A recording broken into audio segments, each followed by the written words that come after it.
l'animation du Congolais. Voici votre agence avec ingénieur Tonton Mwinga 16 mm. Papa, na Kevin, agence 16. J'étais à Mila, Bazako, Katesa, Kokola, toujours imité mais jamais égal. 16 mm. 16 mm. 16 mm. 16 mm. Réalisation, clip vidéo, théâtre et cinéma, publicité, documentaire, magazine, reportage mariage, reportage d'aide et émission. Si on parle de l'union sacrée, parmi les précurseurs de cette union sacrée, nous voyons l'actuel initiateur dont on parle, le camarade Albert Fabrice. Est-ce que vous avez toujours na Tshisekedi ou bien vous avez la faillite ou vous avez rappelé la faillite? Pour la biso ba membre de Congo Nova, ville Yamatadi est une ville historique. Ville historique pourquoi? Parce que les villes Oyo et Bimisi initiateur il y a partout aux années au monde. Le leadership c'est inné. C'est inné et ça s'est construit. Royal et l'autre Mbalamoko, et moi je suis leader du Congo central, et moi je suis leader de Congo. Il faut construire le leadership. Voilà, Bandeko Balandia, Info 16 et Singizara Biso Tanto Barabosa, Ebele, la Kolanda chaîne, la Bino Yakitoko, chaîne Oyo et le Barabuzo Bate, chaîne Oyo et le Bararambo ya vérité, paix et à sérieux. Là, grâce à la Simanangai, Ozomona, drapeau Zopepa, drapeau Nini, drapeau ya Congo Nova. Donc, Congo Nova est allé. Parti cher et à Ndekonabiso camarade Fabrice Puela.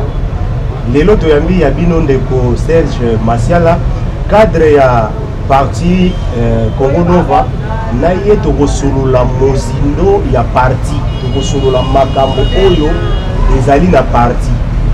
Voilà na kembango kopesa ye mbote. Mbote ndeko Serge Masiala. Mbote ndeko nanga mwinga mbote pona bato so ba kolanda biso. Merci na invitation à nous. Je crois qu'avec toi, nous allons parler de Congo Nova Ndeka Otoloba na introduction. Voilà, Togolobela, Congo Nova, na Ndekonabiso Serge Masiala. Na ebandeli nanu, Toloba, Congo Nova, et Wuti Wapi, pe bimeli Wapi. Merci na mutuna na yo ndeko Mwinga. Congo Nova et Wuti Wapi. Congo Nova eza parti politique oyo esalemi na Congo oyo ndenge otoloba initiateur na yango ezali l'actuel ministre des droits humains maître Albert Fabrice Puela. Congo Nova ezali basé na ba idée. Congo Nova ezali basé na idéologie ndenge tolobaka et puis Congo Nova ezali ko lancer bientôt peut-être pour le yango ezali ko lancer sortie officielle nango et puis ezali grand événement autour le Belamini na émission mais l'idée ya kosala Congo Nova ebandi ndenge nini. On a une petite histoire biso tout oyebi combat ya l'actuel initiateur ya Congo Nova oyebi combat na ye na ville ya Matadi oyebi combat na ye na niveau ya pays mobimba. Il est aujourd'hui le seul député de la ville à Matadi où Azala élu 3 fois.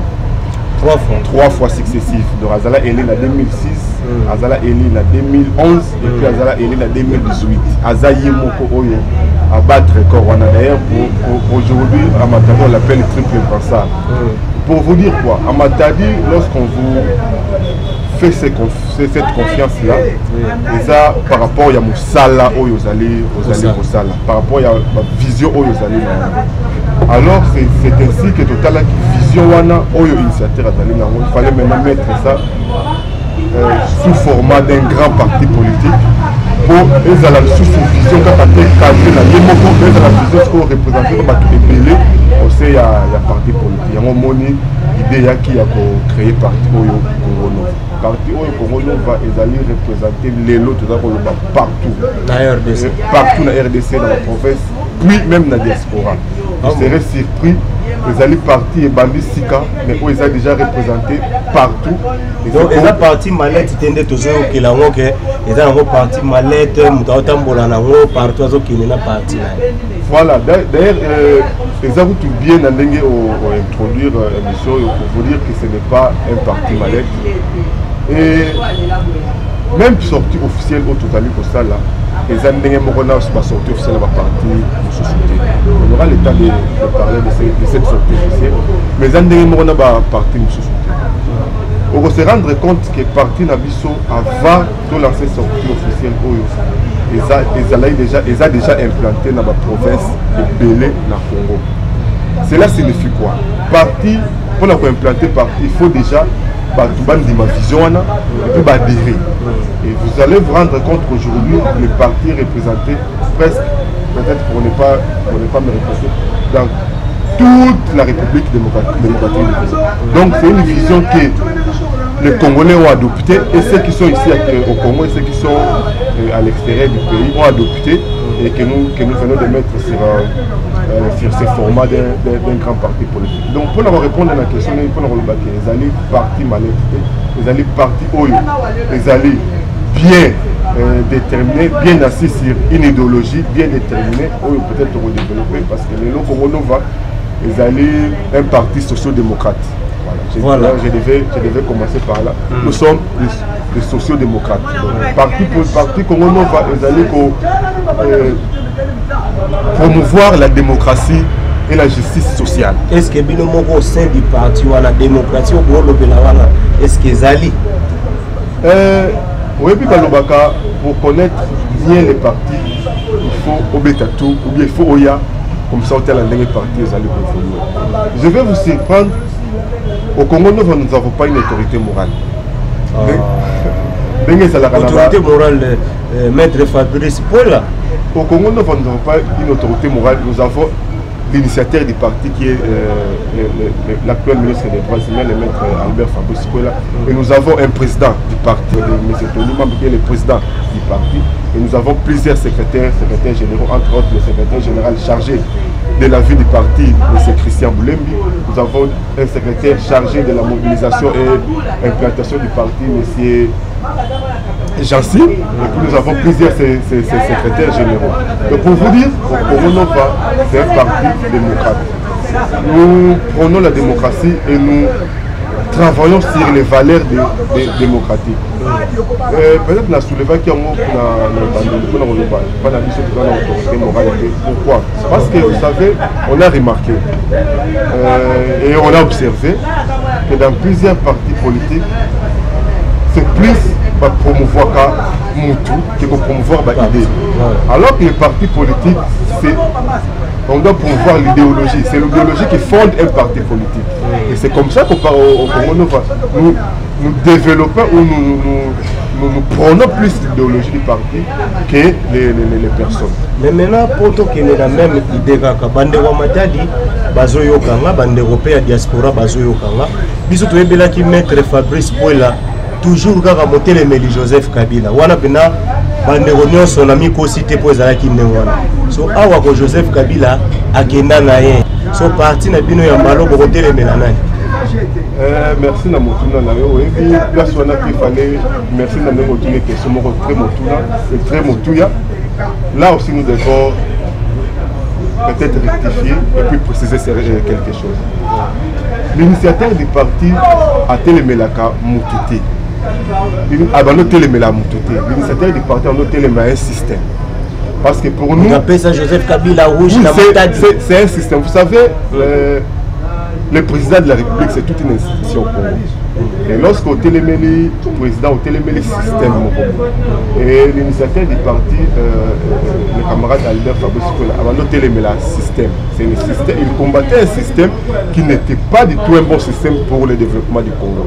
Et c'est comme ça que vous l'avez vu mener plusieurs combats sur le plan national et sur le plan international pour permettre que le Congo est le système est à la dégager pour tout le système peut-être pour vous renchérir, ce combat ne s'est pas arrêté qu'après alternance.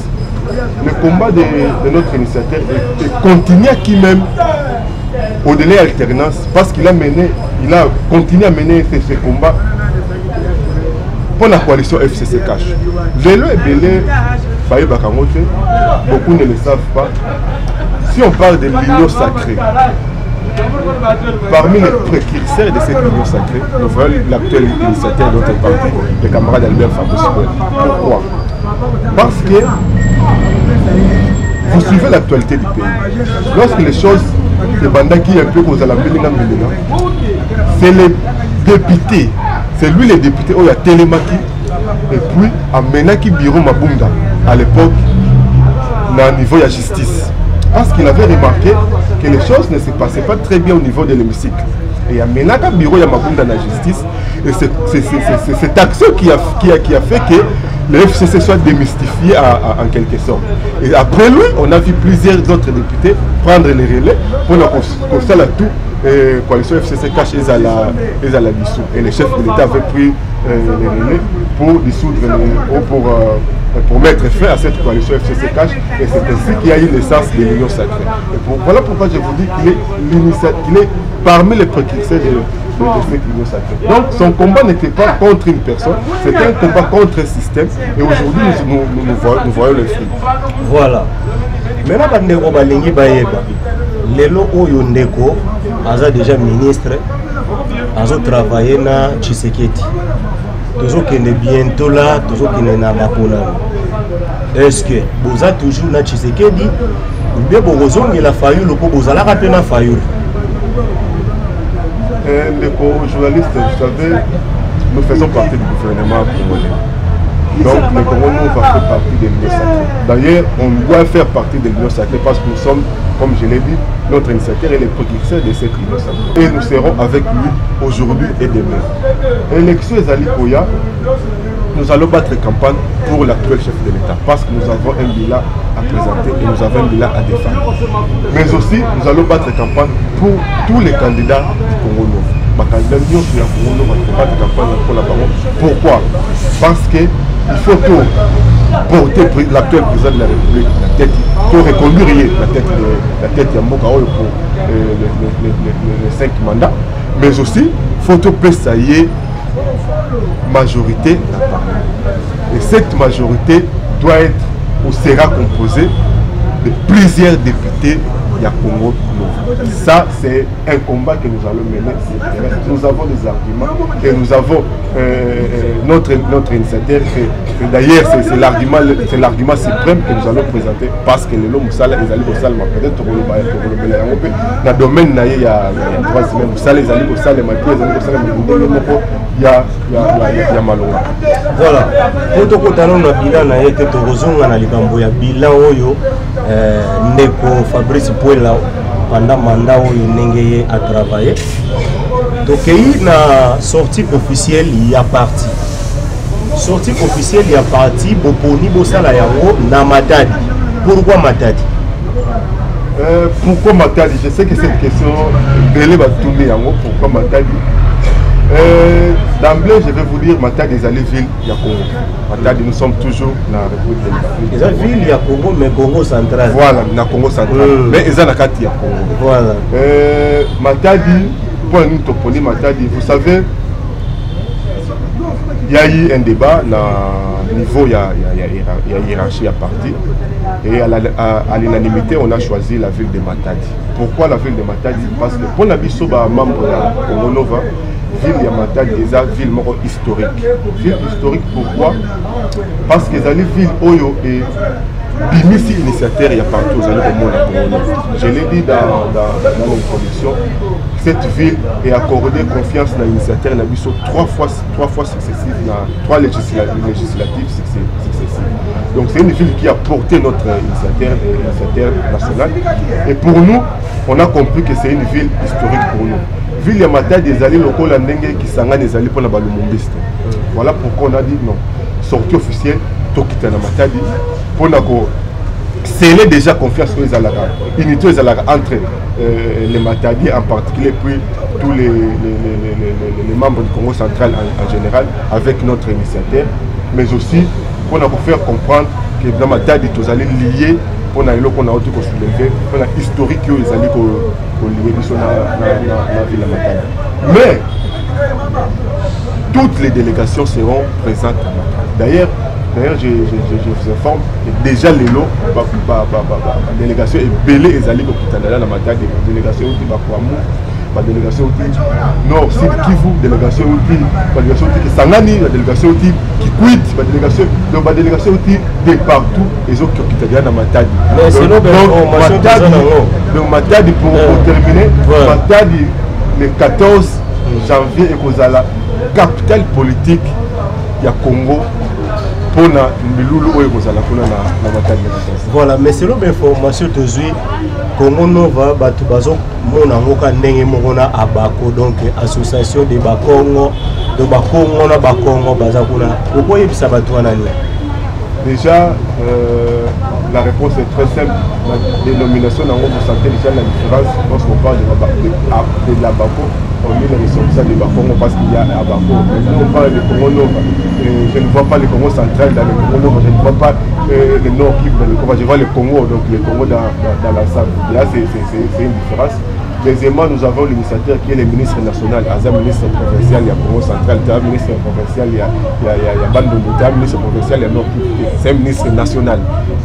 Donc, le Congo Nova, partenaires se basent dans le Congo Nova. Peut-être vous aurez le temps de sillonner, puis qui assume les fonctions dans le Congo Nova. Vous allez voir, province Nyon, tout va représenter Congo Nova, basé partout dans la province.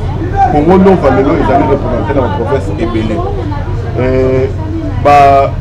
Activités d'aller au Salem dans la province et déjà sortie officielle au Rosala l'un des événements au Rosala qui activité effectuée dans toutes les provinces où ils allaient reprogrammer pour la Congo.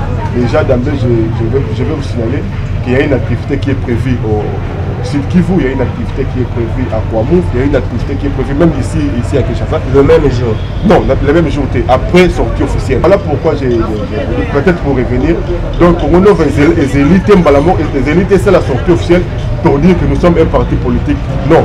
Comme on a Banda qui déjà travaillé sur le plan interne, et Banda qui déjà travaillé sur le plan interne, on a déjà commencé à poser les jalons partout dans la République. Et sortie officielle pour la concrétisation de ça là au niveau de base. C'est ainsi que vous aurez plusieurs délégations, presque les délégations de toutes les provinces au niveau de Matadi pour vous dire que Congo Nova est parti Maletite, Congo Nova est parti Kakabakongo, le Congo Nova c'est un grand parti politique, le Congo Nova c'est un parti nationaliste au Congo. Maintenant, tout le monde qui koleka na Congo central, ba leader kopotana na kopotana, ba leader kowelana na kowelana. Est-ce que Fabrice Poela oyo azali pe na ngambo ya mibeko akoki kozala to Congo Nova eza na likanisa kosangisa ba leader te pour Congo central ezonga na bomoko ndenge toyebaka yango kala? Mon frère, vous savez, pour le développement du Congo, l'unité s'impose. Donc l'idée ya kosangisa batu ezalaka déjà idée moko salvatrice pour le développement Congo. Parce que comme je l'ai dit, nous devons être ensemble pour développer le Congo en général, et pourquoi pas la province de notre initiateur en particulier. Plusieurs leaders, vous savez, il y a quelque chose que j'ai toujours dit, le leadership c'est inné. C'est inné et ça se construit. Au Royal et l'autre Mbalamoko, et moi je suis leader du Congo central, et moi je suis leader des terres. Il faut construire le leadership. Et le lot, vous avez comme moi l'initiateur, c'est un processus mobimbato à Memi, où ils allaient comme ça, Kenelo a commis un leader incontestable dans le Congo central. Alors, je sais que beaucoup de personnes, beaucoup de leaders du Congo central se voient autour de lui ou se retrouvent autour de lui. Ça ne serait pas une mauvaise chose que les lots, le leader base à la Simanaye, pour promouvoir unité ou pour promouvoir le développement du Congo central. Voilà, ça veut dire qu'on a débattu parce que, comme je l'ai dit, le leadership est allé au bout de et puis qu'on travaille sur Yango pour un jour, ils ont la chose réelle. Et c'est ce qui s'est fait aujourd'hui. Je ne pense pas que le homme moto à côté le Congo central pour nous téléméla ou bien pour nous mettre en cause le leadership il y a camarade Fabrice Poula. Je ne pense pas Tanzanie parce que pour notre pour voter 3 fois successif la ville à Matadi et puis se mettre la montagne. Il est le seul aujourd'hui où il a comprendre les lois qu'on a il y a des triples passants dans la ville à Matadi. Et aujourd'hui son nom c'est les alliés au temps à la province au travers parti parce que parti les lois allaient implanter la Congo centrale parti les allaient implanter presque de partout. Donc moi je ne trouve pas ça un problème. Moi je crois peut-être, je pense d'ailleurs, c'est un appel que je lance à tous les leaders du Congo central de se regrouper autour de quelqu'un qui a fait preuve de leadership pour le développement du Congo central en particulier et pour le développement de notre Congo en général. Maintenant, toujours le Belaka Matadi, oui c'est vrai. Mais événement et vous allez précisément wapi. Pour Matadi, c'est vaste. Parce que vous avez wapi, ils ont Kinkanda, ils ont Namvuzi, ils ont wapi précisément événement. Voilà, Bana Matadi, Bampangi ya Matadi, Bana Nyonso ya Congo central, ma délégation Nyonso ils allaient déjà au Kita. Même nous-mêmes, la délégation de Kinshasa, nous serons présents à Matadi. Une forte délégation est allée au Kita. Événement est allé dans le terrain d'Amar. Nous avons dit que nous allons dans Matadi. Nous avons dit terrain d'Amar. Nous avons dit que Matadi.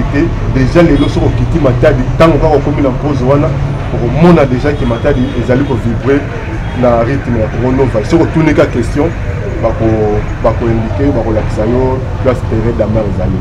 L'événement est allé le 14 janvier, samedi, il y a semaine Oyo, la terrain d'Amar, la 13h. Nous serons tous là pour lancer la sortie officielle de notre grand parti politique, le Congo Nova. Voilà. L'adhésion est au sein de Mapé na katia terrain d'Amar wana ou bien après meeting ya leader Moutima Moutazongi kota kozalande a adhérer kaka na ngambu ya zaki. Déjà, pour répondre à la question, il faut vous dire que les adhésions se font déjà chaque jour. L'adhésion, vous allez au salle et même colonie. Colonie peut s'amélior et vous allez exempter. Il y aura toujours des adhésions. Après meeting, il y a l'idée, il y aura une forte mobilisation, je sais. Et il y aura des gens qui dans la poste à adhérer. Et à Matadi aussi, nous avons une représentation à Colonie. Une grande représentation à Nova. Et ceux qui sont à Matadi savent placer siège Zali. Et peut-être ceux qui viendront de partout verront aussi les sièges à Matadi. Donc les adhésions vont continuer comme ça se fait et elles vont continuer même avant et après la sortie officielle de notre grand parti. Tobeni yango Congo Nouveau, Congo Nova. Donc on suppose que Makambu ya sika payé. Makambu ya sika kozala oyo na ba parti politique mosusu ezalaka te. Mais du moins awa ezali soki tokoki koyeba ya sika nini oyo Congo Nouveau ameni. Kotomesana komona ba parti et tomesana na biso makambu wana. C'est une question qu'on m'avait posée. Le parti est allié belé, mais est-ce que nous voyons sur la partie mosusu? Déjà d'emblée, là, nous on est, comme je l'ai dit, notre idéologie c'est les social-démocratie. Nous sommes des démocrates et parmi nos valeurs, nous défendons la Constitution. Et comme vous le savez, la Constitution est allée pour promouvoir le multipartisme. Donc, nous avons mis en contre à fauter. Pour défendre la démocratie, pour défendre ce qui est notre pacte social et puis pour fustiger les partis. Ça, je ne le ferai pas. Ma parti, il faut les aller parce que c'est consacré dans la Constitution. Mais maintenant, il faut chaque parti a même ce qu'on appelle une plus-value. Et c'est ce que les Congo Nova les allaient mis dans et comme je vous ai dit, au Congo Nova déjà, on ne défend pas une autorité morale. Au Congo Nova, nous défendons les valeurs démocratiques, nous défendons une idéologie qui est pour le développement de ces pays.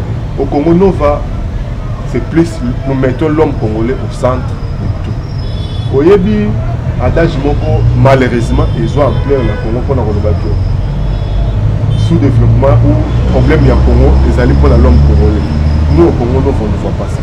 Nous au Congo Nova, on toujours positiver les choses. Nous au Congo Nova, la personne c'est la solution. Au lieu que personne n'a un problème, nous chez nous la personne doit être une solution. Et c'est que nous travaillons pour que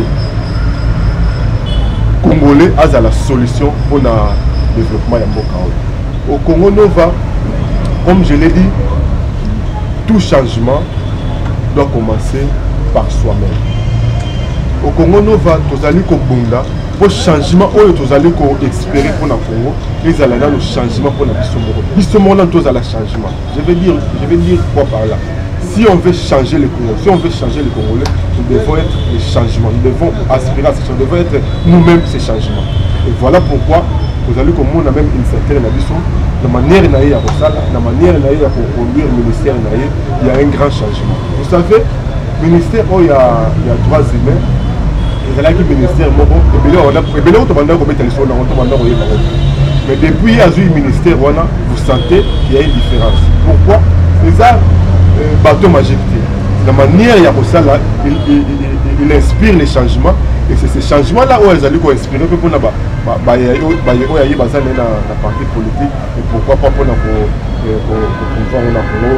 Congo mobile. Vous savez, lorsque l'actuel ministre des Droits humains a eu pouvoir, il y a eu plusieurs problèmes au niveau de la prison. Peut-être que c'est non, même un prisonnier a ses droits. Et le ministre s'est battu coréen pour que les droits des prisonniers et la respecter. Les lots, je peux vous rassurer que sur le petit tour dans la prison, vous allez voir un grand changement par rapport au régime passé. Les lots sont dans la prison, peut-être aux alasses, oui,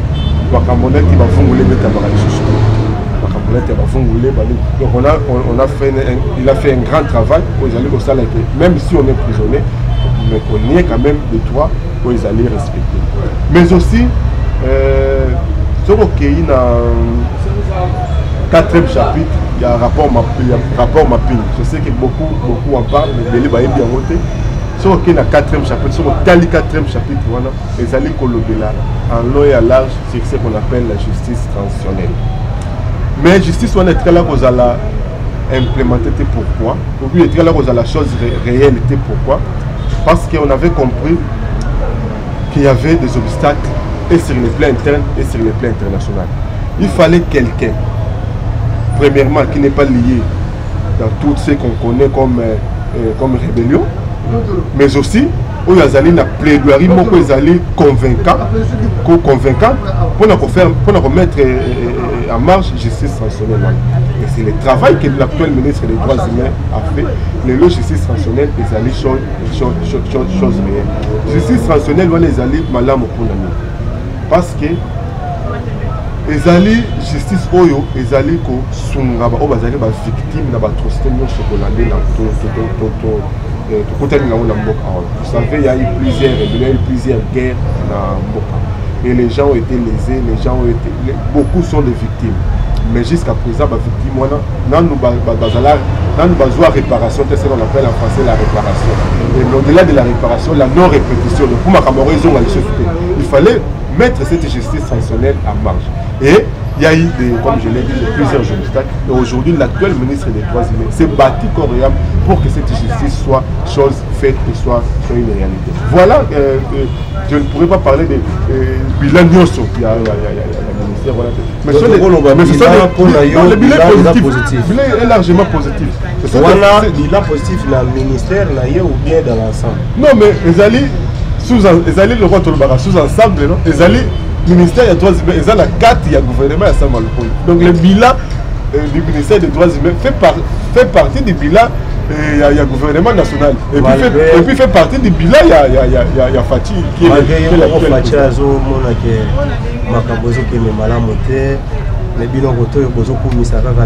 Non, beaucoup de choses. Et Salem, et beaucoup de salémité. Mais la place où il y a le but que le bilan est négatif. D'ailleurs, ceux qui ont 5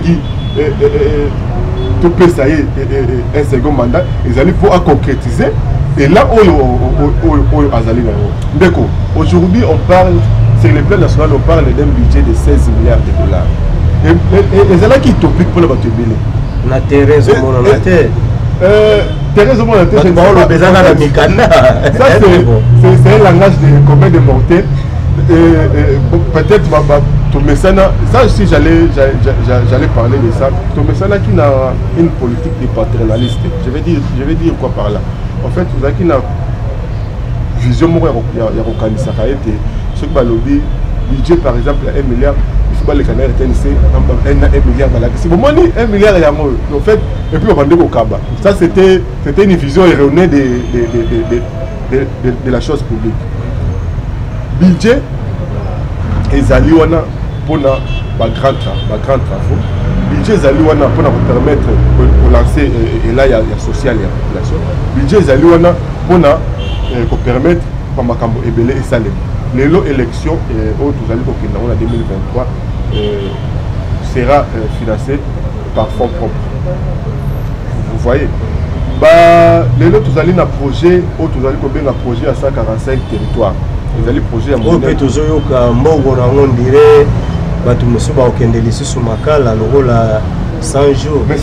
mais c'est déjà une bonne chose. Ce qui les lots tout le monde est solo que nous avons détourné à quelle prison.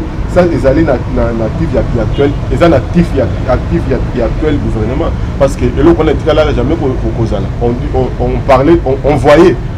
D'ailleurs, je me rappelle, il y a un conseiller de l'ancien président qui est passé sur les zones de radio pour dire que le Congo perdra chaque année 15 milliards. Mais suite na moto ebaraté donc ceux qui Congo va perdre 15 milliards c'est ça là bato bando que na ma poche mais tout cas là on a terme tout à la poursuivre mais les lois avec l'état de droit on voit que les gens sont poursuivis. Je sais que il y a de quoi qu'il y a encore un problème dans le niveau de la justice mais déjà nous sommes sur les droits chemins. Déjà les gens sont interpellés les lois mutoyebi que ceux qui ayibi il sera interpellé. Alors parlons social. Est-ce que la sociale la ligne bouger parce que les lots tout le monde a maman chaque jour les la caca est-ce que la ligne vraiment est bougé ou bien besoin de la deuxième mandat de retoucher la sociale? Non, toujours de la deuxième mandat pour la retoucher la sociale. Deuxième mandat les rosala poursuite il y a là où tozali là où ils ont les lisabato. Je vous ai dit le poursuite il y a là pour changer ma campagne. C'est le changement, nous parlons du changement. Je vous ai dit le changement est à la bateau magique. Vous savez, ces pays, beaucoup les savent, les avis surtout bâtiments dans Boka, tout na les boulous ya monene. Donc dans le boulot tout na les boulous très profond. Et moi je crois que le travail, fait que c'est vrai le travail, les alliés comme ça les moko ya makasi pour nous permettre tout bimon dans les boulous et puis pour nous amorcer le développement. Et ça, le domaine est béni, même sur les plans politiques étrangers, même sur les plans sociaux. Donc, sur tous les domaines, vous voyez que tout ça là qui vraiment t'es, tout ça là qui t'es. Et attendre un changement du coup, dans 4 ans, dans 3 ans, ça c'est être présomptueux, ça c'est être, je peux dire comment c'est, là les amis pour ça la macamona, pour ça les mater. Mais du moins, le grand changement, c'est amorcé et le grand changement va poursuivre. Et d'ailleurs, voilà pourquoi je dis dans le deuxième mandat où je sais qu'il sera élu parce que le bilan est positif, les gens voient ce qui s'est fait et les gens vont réitérer la confiance à l'actuel chef de l'État pour continuer à faire la oui, c'est normal. C'est normal, pourquoi? Parce que vous allez le la transition, vous allez changer. Vous allez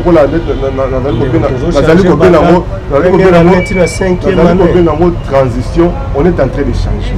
Et déjà, je vous ai donné l'exemple. Avoir aujourd'hui un bilan et un budget de 16 milliards, ce n'est pas utopique.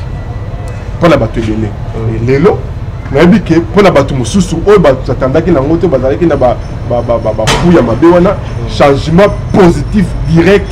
Moi je vous rassure, et là il y aura un changement et vraiment un changement positif comme ça que le Congo les lois ils à la havre de paix et puis ils à la guide dans le niveau de la sous-région et puis pourquoi pas en Afrique.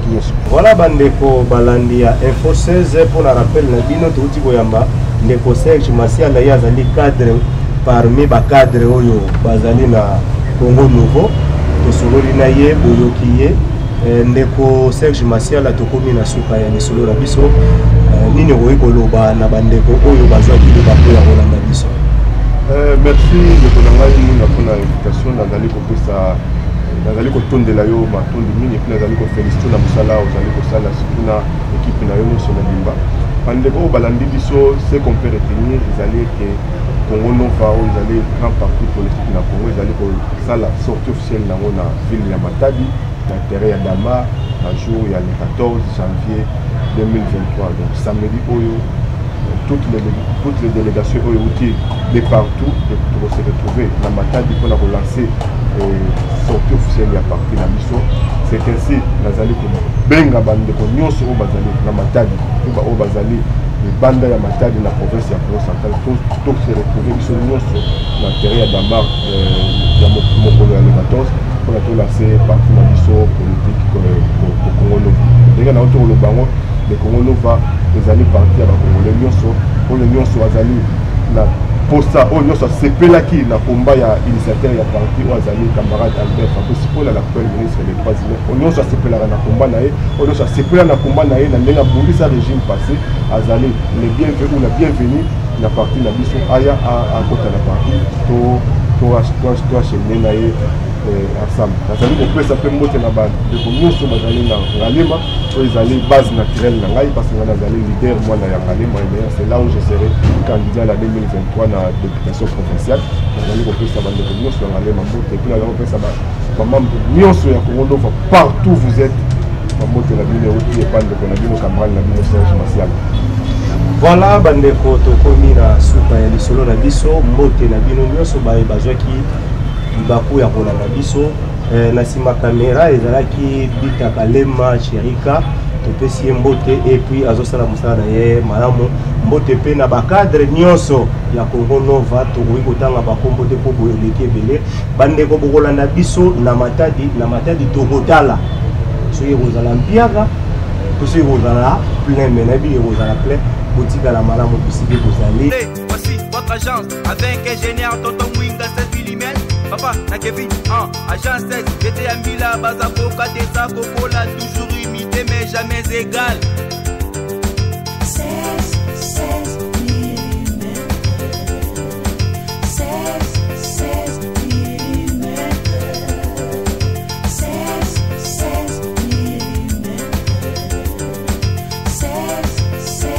mm. Réalisation, clip vidéo, théâtre et cinéma, publicité, documentaire, magazine, reportage mariage,